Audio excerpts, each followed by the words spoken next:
Bluzumuzun ikinci bölümüyle devam ediyoruz.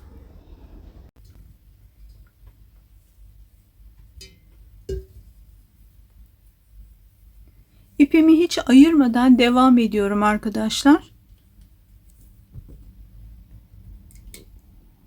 Hani renkleri birbirinden moru ayırayım, maviye ayırayım diye uğraşmadım. Olduğu gibi devam ediyorum. Her bir yeri de farklı bir güzellikte oldu. Sihirli halkamı yaptım.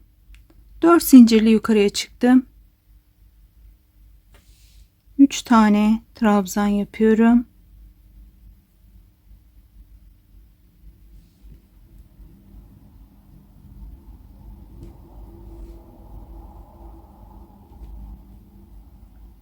Araya yine 2 zincirim var.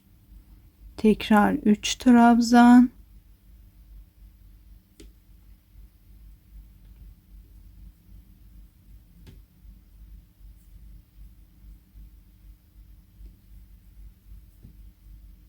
Tekrar bir zincir. 2 kez doluyorum. 1 çekiyorum. 1 ilmeğimi çektim. 2 ilmeğimi çekiyorum. 2 tekrar 2 ilmeğimi çekiyorum. 3 tekrar 2 ilmeğimi çekiyorum ve dörtlü bir trabzan yapıyorum buraya. 4 zincirle geri döndüm. Bir zincirle yapmış olduğum yuvaya 3 tane trabzan yapıyorum. Zincir yapmadan ortaya batıyorum.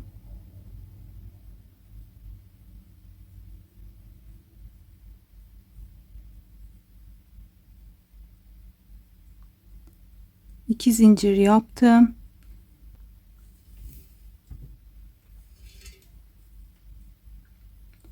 Tekrar 3 trabzan. Zincir çekmeden şu baştaki 4 zincirimin içerisine 3 trabzan yapıyorum.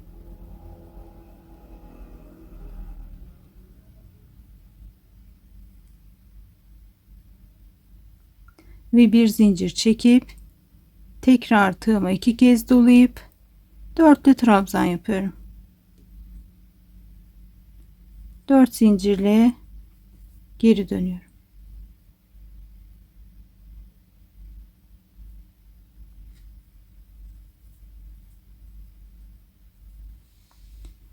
Şuradaki sihirli halkamı da sıkıştırıp arkadan ince bir tığla düğümleyip kaybedeceğim ve aynı şekilde yine buraya batarak üçlü trabzan yaparken şu aralara bir tane yapacağım. Oraya kadar da yapayım. 4 zincirle dönmüştük. 3 trabzan, zincir çekmeden araya devam ediyorum. Burada hanım dilendinin yarım halini yapıyoruz. Bu bizim bluzumuzun iki yanına gelecek.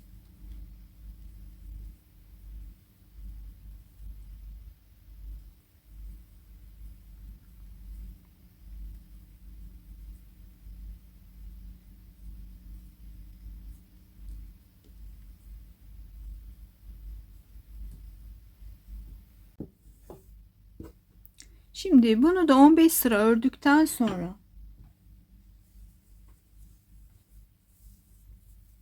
arka, ön ve yanlar olarak birleştireceğim. Bir de bunu bu tarafa yapacağım tabii ki. Ve daha sonra bağcığını yapacağız ve güzel bir yazlık bluzumuz olacak.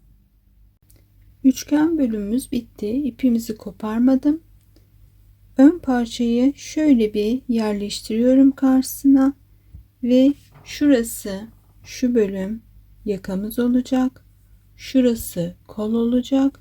Şurayı birleştireceğiz. Koltuk altında arkaya geçeceğiz. Önce bir önü beraberce birleştirelim istiyorum. Şurada en orta bölümden tığımı takıyorum.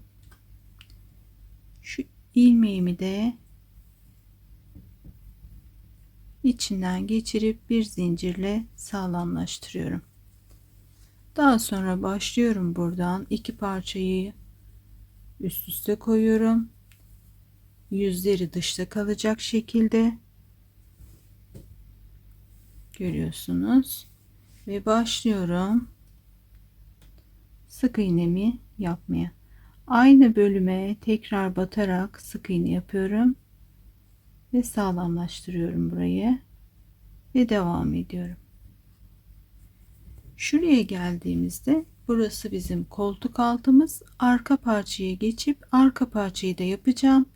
İpimi koparmadan bu iki üçgeni iki yana dikip alt bölümü bitirmiş olacağım. Evet, ön yanımız, arka ve tekrar yanımız. Şimdi buradaki şu bölüm önümüzün şu bölümüne hiç iplik koparmadan ipimiz burada bitireceğiz ve daha sonra tığlamalarımıza geçeceğiz. Bluzumun 4 parçasını da birleştirmiş bulunuyorum. Hiç ip koparmadan buraya kadar geldim. Ön ortasında işlemim bitti. Burada ipimi koparmayıp etek ucunu da sık iğne ile bitirdikten sonra ipimi koparacağım ve burası ön taraf.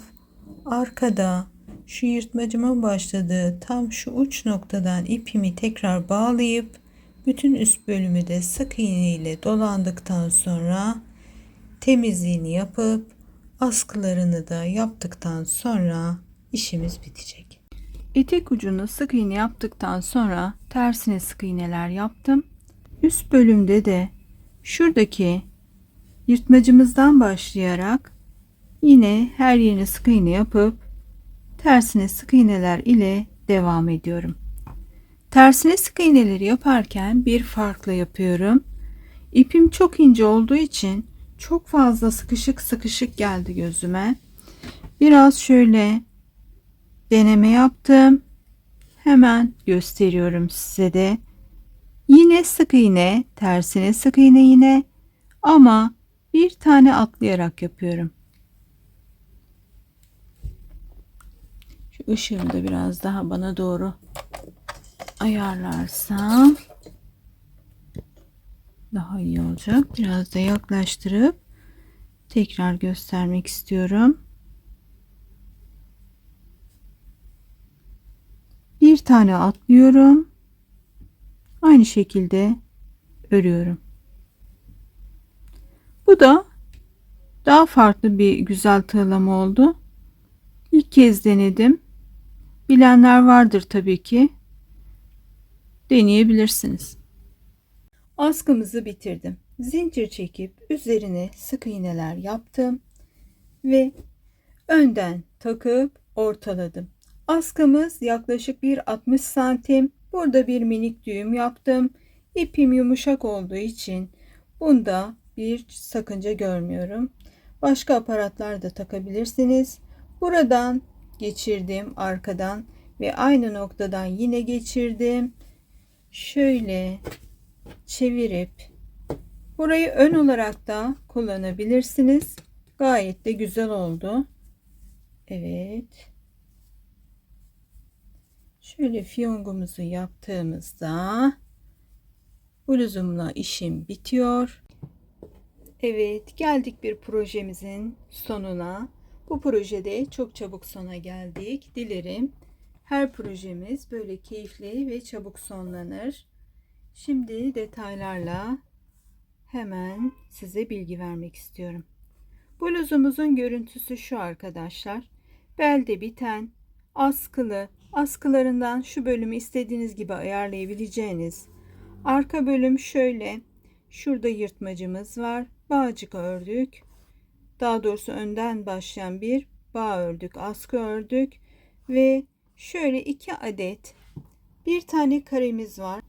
Hanım dilendi mantığıyla örülen ortadan başlayan bir karemiz var. 32'ye 32 ölçülerinde bir karemiz var. Biz bu karemizin şu pembe ile gösterilen bölümünü kullandık.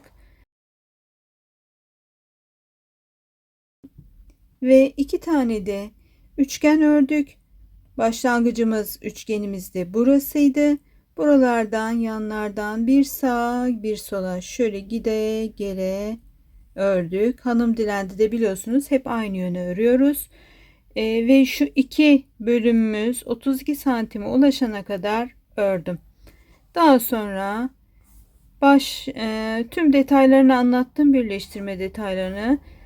Devam ederek şuradan başlayıp arka ortada bitirip oradan devam edip ipimizi hiç koparmadan alt bölümü dikiyoruz ve bir askı örüyoruz. Askımız 160 santim. 2 kat ip ile ördüm arkadaşlar. Tek kat çok ince kaldı ve ipin mor bölümünü ayırarak ördüm. Şöyle göstereyim size. Burada sadece mor bölümlerini ayırarak ördüm ve 2 kat ipten ördüm. Askımızı 3,5 no tığ ile ördüm. Evet, şimdi şuradan hemen ayarlamam lazım.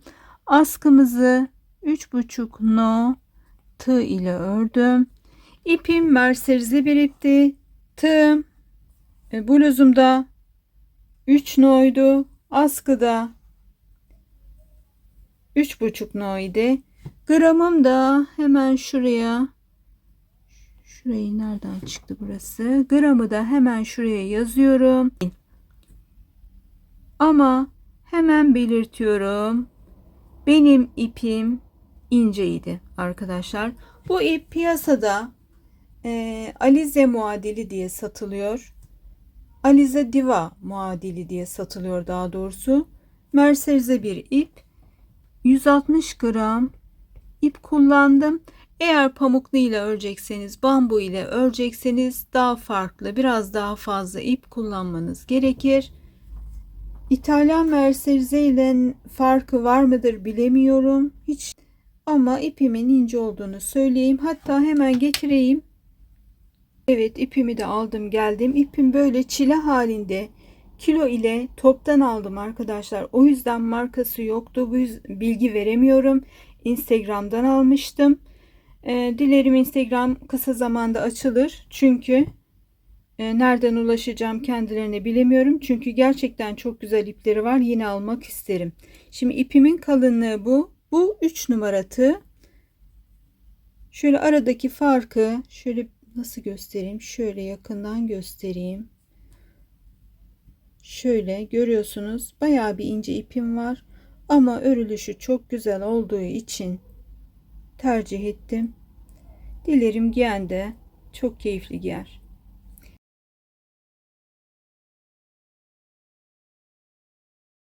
Dilerim hoşunuza giden, işinize yarayan bir model olmuştur. Çok teşekkür ediyorum. Hoşça kalın.